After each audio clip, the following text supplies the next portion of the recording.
Assalamualaikum warahmatullahi wabarakatuh. Halo semuanya. Di sini kami akan menjelaskan tentang perkembangan informatika, aspek ekonomi dan hukum produk informatika. Pertama itu ada awal mula komputer. Sejarah komputer bermula sekitar tahun 2400 sebelum Masehi dengan ditemukannya abacus, yaitu alat hitung sederhana tanpa mesin.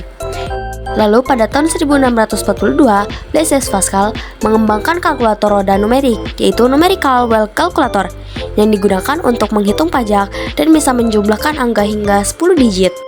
Lalu pada tahun 1694, ilmuwan Jerman Gottfried Wilhelm von Leibniz menyempurnakan alat Pascal dengan menambahkan kemampuan perkalian. Selanjutnya ada perubahan kalkulator menjadi komputer. Mengembangkan kalkulator aritmometer, alat yang dapat melakukan penjumlahan, pengurangan, perkalian, dan pembagian secara mekanik. Tahun 1941, insinyur Jerman Konrad Zuse menciptakan komputer J3. Tahun 1943, Inggris mengembangkan komputer Colossus, yaitu komputer elektronik pertama. Selanjutnya, komputer generasi awal. Pada tahun 1944, Howard Aiken dan IBM menciptakan Mark I, komputer elektromekanik sepanjang 15 meter yang digunakan Angkatan Laut AS untuk perhitungan balistik. Tahun 1946, ENIAC dikembangkan oleh John Presper Eckert dan John Maukeli di Universitas Pennsylvania. Komputer ini berisi 18.000 tabung vakum dan mampu melakukan operasi aritmetika dasar secara otomatis. John von Neumann menyempurnakan konsep komputer dengan arsitektur EDVAC, memperkenalkan ide program yang disimpan dalam memori, menjadi dasar desain komputer modern. Selanjutnya ada komputer komersial dan bahasa pemrograman. Pada tahun 1951, Remington Rand memperkenalkan komputer komersial pertama yang digunakan untuk keperluan sensus dan bisnis. Penemuan transistor pada tahun 1948 menggantikan tabung vakum, memungkinkan komputer menjadi lebih kecil, lebih cepat, dan lebih hemat energi. Komputer juga mulai mendukung bahasa pemrograman, seperti COBOL untuk aplikasi bisnis dan Fortran untuk penghitungan ilmiah. Lalu ada komputer generasi ketiga dan keempat. Pada tahun 1958 ditemukan integrated circuit yang menandai awal komputer generasi ketiga. Mulai tahun 1980-an, komputer generasi keempat dikembangkan dengan teknologi Very Large Short Integration dan ULC atau Ultra Large Short Integration yang memungkinkan jutaan komponen didapatkan dalam satu chip microprocessor. Kemajuan ini membuat komputer menjadi lebih efisien, murah, dan memiliki kecepatan serta kapasitas penyimpanan yang jauh lebih tinggi. Selanjutnya yaitu aspek ekonomi dan hukum produk informatika. Aspek ekonomi. Aspek ekonomi berkaitan dengan pemenuhan kebutuhan. Produk-produk yang dihasilkan di bidang informatika memiliki aspek ekonomi. Salah satunya ditandai dengan banyak bermunculannya macam-macam perusahaan yang bergerak di bidang informatika.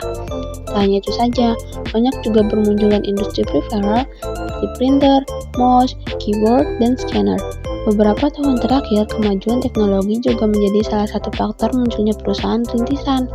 Kemunculan perusahaan startup biasanya bermula dari permasalahan lingkungan sekitar dengan potensi yang diberikan oleh teknologi informasi untuk menyelesaikan permasalahan tersebut melalui pemikiran kritis dan kreatif. Lalu muncullah berbagai produk inovasi yang menjadi produk bernilai ekonomi bagi masyarakat serta mengangkat martabat bangsa.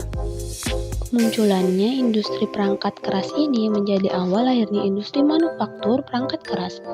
Seiring dengan perkembangannya industri perangkat keras diikuti dengan perkembangan industri perangkat lunak.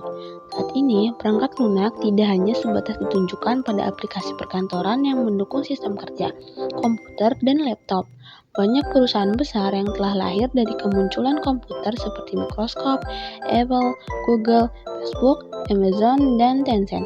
Kemunculan perusahaan ini diakibatkan dari nilai tambah dan manfaat atau value.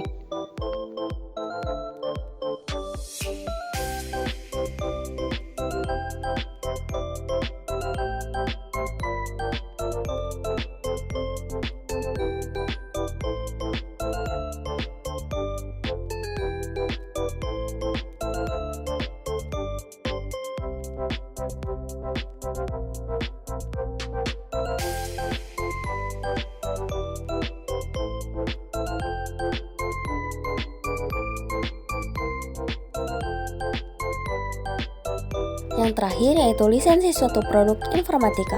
Yang pertama yaitu ada lisensi komersial, di mana pengguna harus membayar sebelum menggunakan. Penggunaan biasanya dibatasi, tidak boleh disalin, diubah, atau didistribusikan tanpa izin. Yang kedua ada lisensi gratis atau freeware, di mana perangkat ini dapat digunakan tanpa biaya, namun tetap memiliki batasan tertentu.